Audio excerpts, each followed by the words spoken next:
Hello everyone, this is Preet and welcome back to my YouTube channel. Students last video में हम लोग देख चुके हैं चैप्टर नंबर 2 जिसका हम बेसिक इंट्रोडक्शन देख चुके हैं कि जो चैप्टर नंबर 2 है उसमें एसिड्स के बारे में, बेसिस के बारे में, साल्ट्स के बारे में हमने टोटल चीजें देख ली है। नेक्स्ट आज के इस वीडियो में हम लोग देखने जा रहे हैं इस चैप्टर से जुड़े इंटेक्स्ट क्वेश्चंस। इंटेक्स्ट क्वेश्चंस जिनको हम लोग ब्लू क्वेश्चंस बोलते हैं, जो चैप्टर के अंदर होते हैं। तो इन टेक्स्ट क्वेश्चंस करने के बाद में हम लोग एक्सरसाइजेस भी देखेंगे, लेकिन उससे पहले हम देखते हैं इन टेक्स्ट क्वेश्चंस।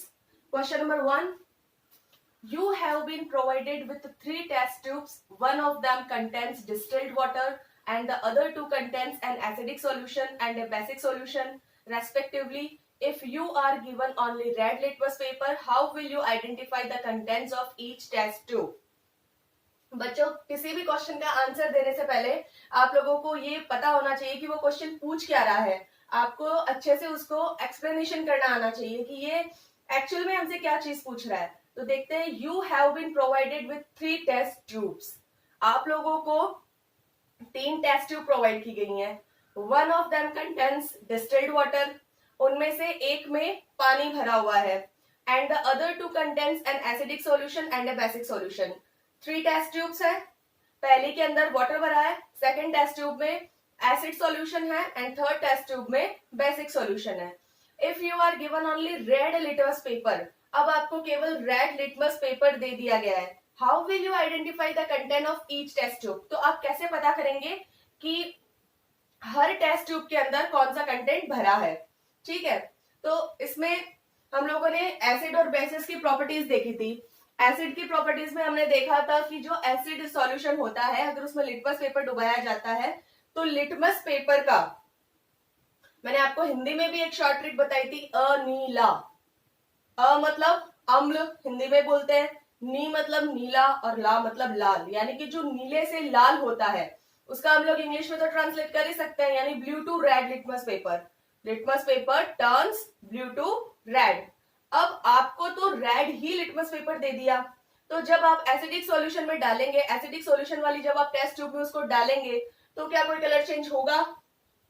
बच्चा आप खुद सोचिए, जो कि नीले से लाल कर रहा है, ब्लू टू रेड कर रहा है, तो अगर हम रेड लिटमस पेपर को उस कंटेंट में डालेंगे, मान लीजिए एसिडिक सॉल्यूशन में हमने उसको डाला, तो वहां पे कोई चेंज नहीं होगा क्योंकि वो तो पहले से ही रेड लिटमस है, तो उसमें नो चेंज। तो जिस टेस्ट ट्यूब में भी आपको लगे कि लिटमस पेपर डुबाने पर उस कंटेंट का कलर ही चेंज नहीं हुआ है, वो आपका होगा एसिड। बेस की हमने प्रॉपर्टीज देखी थी। बेस की प्रॉपर्टी बच्चों मैंने बोला था कि आप एक एसिड या बेस दोनों में से एक लर्न कर लीजिए, दूसरी ऑटोमेटिक उसकी अपोजिट हो जाएगी। अगर आपका जो एसिड है वो ब्लू टू रेड कर रहा है लिटमस पेपर को, तो जो आपका बेस है वो कैसा करेगा? रेड टू ब्लू करेगा। यानी जिस सॉल्यूशन में आप लिटमस पेपर डुबाएंगे और आपको आपका लिटमस पेपर रेड से ब्लू दिखाई देगा, तो आप समझ जाइएगा कि आपका जो सॉल्यूशन है वो बेसिक सॉल्यूशन है। एंड जिस सॉल्यूशन में आपको लगे कि आपके जो लिटमस पेपर का कलर है वो थोड़ा लाइट हो गया है या पर्पल कलर हो गया है, देन वो आपका होगा डिस्टिल्ड वाटर। ओके, तो हम इसका आंसर भी सेम देंगे। If the colour of red litmus does not change, यदि रेड लिटमस का कलर चेंज नहीं होता, देन इट इज एसिड, क्योंकि एसिड जो है वो रेड ही करता है ब्लू को और पहले से ही लिटमस पेपर रेड है। Then if the colour of red litmus does not change, then it is acid. If the colour of red litmus changes to blue, अगर आपके रेड लिटमस का कलर चेंज होके ब्लू हो रहा है, then it is base. If the colour of red litmus becomes light और purple, और अगर आपका रेड लिटमस लाइट, थोड़ा लाइट हो गया कलर में या फिर पर्पल कलर हो गया, then it is distilled water. और एक बात और बच्चों, लिटमस पेपर का कलर कौन से पॉइंट पे आके पर्पल होता है? वो उस कंडीशन में आके पर्पल होता है जहां पे वो सॉल्यूशन ना तो एसिडिक होता है ना बेसिक होता है। आप अगर मेरे लास्ट वीडियोस देखेंगे तो उनमें मैंने एक बात बोल रखी है, मैंने विद एग्जांपल और आपको विद एक्सप्लेनेशन अच्छे से मैंने बता रखा है कि आपको मैंने वो एक पीएच स्केल भी बना के दिखाया था, जहां पे मैंने ये बोला था कि जो बीच वाला पॉइंट होता है वो 7 नंबर होता है, जहां पे न्यूट्रल होता है सॉल्यूशन। वो ऐसी जगह पे आपका जो लिटमस पेपर होता है वो कैसा होता है? पर्पल कलर का होता है। उस समय ना तो वो सॉल्यूशन एसिडिक होगा ना वो बेसिक होगा बल्कि न्यूट्रल होगा। तो जहां पे आपका रेड लिटमस लाइट और पर्पल हो रहा है तो आप समझ जाइए वो है आपका डिस्टिल्ड वाटर। तो एक तो बच्चों क्या होता है कि आप इस आंसर को रट लेंगे, मैंने यहाँ पे लिख दिया और आप लोगों ने रट लिया, तो उस तरीके से नहीं करना है, आपको चीजें समझनी है। जब आपसे क्वेश्चन पूछा जाए तो आपको दिमाग लगाना है एसिडिक प्रॉपर्टीज में, फिर जाना आपको बेसिक प्रॉपर्टीज में, फिर आपको जाना है जब हमने देखा था पीएच स्केल में कि न्यूट्रल पॉइंट कहाँ पे आता है। और मैंने जो एक बात बोली थी उस टाइम ये एसिडिक और बेसिक वाली, कि जब अपन ने पढ़ा था ना लिटमस पेपर के बारे में कि लिटमस एक इंडिकेटर है जो लाइकेन से मिलता है, थैलोफाइटा है जिसका जो मतलब थैलोफाइटा ग्रुप से आता है, थैलोफाइटा डिवीजन से आता है, और उसकी जो मतलब उस जिस समय वो ना एसिडिक होता है ना बेसिक होता है उस समय उसका कलर कैसा होता है, पर्पल कलर होता है। तो और ये बात हमने लिखी भी है कि litmus is a purple dye. तो आई होप आप लोगों को अच्छे से समझ में आ गया होगा। तो ये क्वेश्चन नंबर 1 था स्टार्टिंग पेज पर। अब उस पेज पर ये क्वेश्चन एक ही है। अब हम देखते हैं नेक्स्ट पेज पर index questions. Question number 1, why should curd and short substances not be kept in brass and copper vessels? दही या किसी भी खट्टे सब्सटेंस को, पदार्थ को not kept in brass and copper vessels, उन्हें ब्रास और कॉपर के बर्तनों में क्यों नहीं रखा जाता है? तो अब आप देखिए कर्ड एंड शोर। सबसे पहले आप वर्ड्स देखिए क्वेश्चंस के कि वो उसमें बोला क्या गया है, कर्ड एंड शोर। अब कर्ड एंड शोर एसिड है या बेस? तो हम जानते हैं दही खट्टा होता है, शोर मींस खट्टा, और जितने भी खट्टे जो सब्सटेंसेस होते हैं दीज आर एसिड्स। तो ये जो आपका कर्ड एंड शोर है 100% ये एसिड सब्सटेंस है। और अब इन्हें ब्रास एंड कॉपर वेसल्स में क्यों नहीं रखना चाहिए? तो ब्रास एंड कॉपर किन में आते हैं? मेटल्स में आते हैं। और हम लोग पढ़ चुके हैं कि जब इसका आंसर देने से पहले हम लोग अपने पिछले पढ़े पे जाते हैं और अपने कुछ रिएक्शंस को याद करते हैं। जब हम देख रहे थे कि एसिड जो है मेटल के साथ में प्रोसेस करता है, हमने देखा था the reaction of acids with metal. तो हमने देखा था जब एसिड मेटल के साथ रिएक्ट करता है तो वो हाइड्रोजन गैस बनाता है, हाइड्रोजन गैस बनाता है। और हाइड्रोजन गैस है वो जो ये खाने के जितने भी सब्सटेंस है उनके लिए क्या है, खराब है, नुकसानदायक है। तो हम इसका आंसर रट के नहीं बल्कि समझ के देंगे। तो हम लोग लिखेंगे कर्ड एंड शोर आर एसिड्स। कर्ड और जो शोर होते हैं खट्टे पदार्थ वो एसिड होते हैं when they are kept in brass and copper vessels, जब उन्हें ब्रास और कॉपर वेसल्स में रखा जाता है। the metal react with the acid, तो जो आपका मेटल है वो एसिड के साथ में रिएक्शन करेगा टू लिबरेट हाइड्रोजन गैस, और हाइड्रोजन गैस बनाएगा एंड स्पॉइल द सब्सटेंसेस, और आपके जो पदार्थ है उनको स्पॉइल यानी कि खराब कर देगा। इसलिए यही वजह है कि हम लोग कर्ड एंड शॉर्ट सब्सटेंसेस को ब्रास एंड कॉपर वेसल्स में नहीं रख सकते। Question number 2, which gas is usually liberated when an acid react with the metal?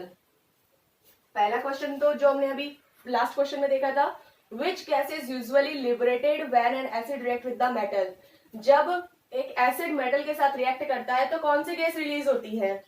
तो उस गैस का नाम क्या है? तो हमारा आंसर फर्स्ट का तो यही हो जाएगा, hydrogen gas is released when an acid react with the metal. अभी हमने थोड़ी देर पहले ये चीज देखी है कि जब एसिड है वो मेटल के साथ रिएक्शन देता है तो हाइड्रोजन गैस रिलीज होती है। Next question, illustrate with an example. आप एक एग्जाम्पल से समझाइए। How will you test for the presence of this gas? और जो आपकी गैस प्रेजेंस है अभी यानी कि हाइड्रोजन गैस की बात हो रही है यहाँ पे, तो आप उसका टेस्ट कैसे करेंगे? तो हमने इसका एग्जाम्पल देखा है जब हम इस चैप्टर के बारे में डिस्कस कर रहे थे। तो हमने इस चैप्टर में एक जब हमने करवाई थी मेटल से एसिड की रिएक्शन, तब हमने एक एक्सपेरिमेंट किया था विद डायग्राम, जो मैंने आपको समझाया था। मैंने एक स्टैंड लिया था, उसमें टेस्ट ट्यूब ली थी, जिसके अंदर मैंने क्या किया था, जिंक के कुछ टुकड़े डाले थे। कौन से सॉल्यूशन में? H2SO4 सल्फ्यूरिक एसिड के अंदर डाले थे। और फिर हमने वहां से एक पाइप निकाली थी जहां से वो गैस निकलती है, और वो गैस निकल के एक जो हमने किया था एक टब लिया था, टब में हमने सॉफ्ट सॉल्यूशन बनाया था, उसके अंदर वो पाइप जा रहा था, और फिर जो आपकी हाइड्रोजन गैस है वो सॉफ्ट के जो वो बुलबुले निकल रहे थे उसके साथ में हाइड्रोजन गैस निकल रही थी, है ना। तो ये एक्सपेरिमेंट हमने किया था। तो जैसे ही वो सॉफ्ट के रूप में जो बुलबुले निकलते हैं, वहां पे हमने क्या किया था, एक जलती हुई मोमबत्ती यानी कि कैंडल लेके आए थे, और कैंडल जैसे ही हमने उन बुलबुलों के पास में लगाया तो हमने देखा कि वहां पे एक पॉप साउंड निकल रहा है, फटफट की आवाज निकल रही है। तो वो जैसे ही जो पॉप साउंड निकली उस समय टेस्ट हो गया कि वहां पे जो गैस है वो हाइड्रोजन गैस है। तो यहाँ पे हम बार बार में उस एक्सपेरिमेंट को नहीं दोहराएंगे। अगर आपको ये एक्सपेरिमेंट अच्छे से समझना है तो मेरे लास्ट वीडियो में जाके आप वो लोग देख सकते हो। ठीक है, तो नेक्स्ट बात करते हैं। यहाँ पे एग्जाम्पल मैंने सिर्फ एक रिएक्शन दी है यहाँ पे, Zn plus H2SO4 ZnSO4 plus H2, यानी कि जब आप H2SO4 सॉल्यूशन में जिंक की कुछ टुकड़े डालेंगे, मेटल, जिंक है मेटल एंड H2SO4 आपका एसिड है, हम रिएक्शन करवा रहे हैं एसिड की और मेटल की। तो जब आप H2SO4 सॉल्यूशन में जिंक के टुकड़े डालेंगे तो आपको मिलेगा जिंक सल्फेट प्लस हाइड्रोजन, वहां पे हाइड्रोजन गैस निकलेगी। और the gas can be tested by bringing burning candle near the mouth of test tube, pop sound will be produced। तो आप इस गैस का टेस्ट कर सकते हैं। आप एक बर्निंग कैंडल यानी जलती हुई मोमबत्ती पास में लेकर जाएंगे टेस्ट ट्यूब के मुंह के पास, तो आपको pop sound will be produce, तो आपको वहां पे सुनाई देगी एक पॉप साउंड। तो वैसे मैंने आंसर की व्यू ऑफ पॉइंट से मैंने इसको अच्छे से एक्सप्लेन कर दिया है, लेकिन अगर आप अच्छे से विद एक्सपेरिमेंट इसको वापस देखना चाहते हैं कि किस तरीके से हाइड्रोजन सॉल्यूशन के अंदर जिंक की हमने कुछ टुकड़े डाले और वहां से हमने एक पाइप को ज्वाइंट किया और फिर उसको एक सॉप के मग के अंदर डाला, वहां से कुछ बुलबुले निकले, अगर आप इसको और अच्छे से समझना चाहते हैं तो मेरे लास्ट वीडियो में आप इसको और भी अच्छे से समझ सकते हैं। ठीक है, नेक्स्ट देखते हैं। 3 metal compound A react with dilute hydrochloric acid to produce effervescence. The gas evolved extinguishes a burning candle. Write a balanced chemical equation for the reaction if one of the compound formed is calcium chloride। First of all चलो अच्छे से explain करती हूँ आप सबके सामने। Question number 3, metal compound A, एक कोई मेटल कंपाउंड है, हिंदी वाले बच्चों धात्विक यौगिक, मेटल कंपाउंड ए, आपको कोई यौगिक दे रखा है A, reacts with dilute hydrochloric acid. Suppose कीजिए कोई कंपाउंड ए है, वो रिएक्ट कर रहा है डाइल्यूट हाइड्रोक्लोरिक एसिड यानी कि HCl के साथ में, टू प्रोड्यूस एफॉर्मेशंस, और कैसे कर रहा है और क्या बना रहा है, बुदबुदाहट, जैसे मतलब बुलबुले नहीं उठते क्या, उस हिसाब से। तो कोई कंपाउंड ए है जो हाइड्रोक्लोरिक एसिड के साथ में रिएक्ट करके और बुदबुदाहट पैदा कर रहा है, एफॉर्मेशंस। The gas evolved extinguishes a burning candle, और आपकी जो गैस है उससे जो गैस बन रही है वो अगर उसके पास हम लोग एक जलती हुई कैंडल ले जाएं तो वो उसे बुझा देती है, एक्सटिंग्विशेस यानी बुझाना। तो right a balanced chemical equation for the reaction, तो आप इस रिएक्शन के लिए एक केमिकल इक्वेशन दीजिए, वो भी कैसी, balanced. If one of the compounds formed is calcium chloride, यदि इस पूरी रिएक्शन में बनने वाला एक कंपाउंड कैल्शियम क्लोराइड हो, यानी कि अगर मैं HCl ले लूं और यहाँ एक बार के लिए इसे मैं ऐसे बंद कर दूं, ठीक है, मान लीजिए ये है ही नहीं कैल्शियम कार्बोनेट, आपको कैसे पता करना है, आपको लेना है HCl और एक आपको प्रोडक्ट दे दिया इसने CaCl2 यानी कैल्शियम क्लोराइड, बाकी जो करना है वो आपको करना है। इसने आपको हिंट दे दिया क्या कि डाइल्यूट हाइड्रोक्लोरिक एसिड है, उसे मतलब कि आप रिएक्ट करवाइए किसी कंपाउंड से और वो क्या करेगा, प्रोड्यूस करेगा एफिशिएंस, बुदबुदाहट पैदा करेगा, और उससे जो प्रोडक्ट भी गैस बन रही है अगर उसके पास में हम जलती हुई मोमबत्ती ले जाएं, कैंडल ले जाएं, तो वो उसे बुझा देती है ना।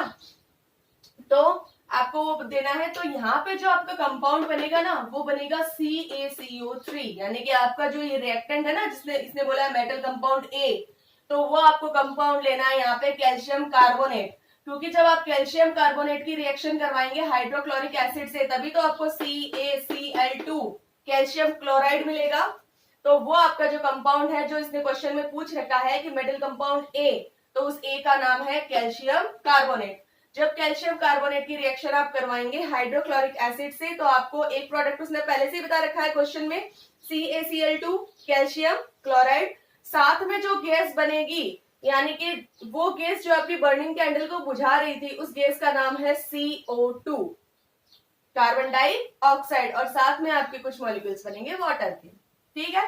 तो यहाँ पे जो आपका कैल्शियम कार्बोनेट है वो सॉलिड फॉर्म में होगा, HCl आपको बोला गया है डाइल्यूट हाइड्रोक्लोरिक एसिड, तो वो आपका एक्वेटिक फॉर्म में होगा क्योंकि उसी का सॉल्यूशन लेना है आपको। CaCl2 ये भी सॉल्यूशन बनेगा, एक्वेटिक फॉर्म में होगा।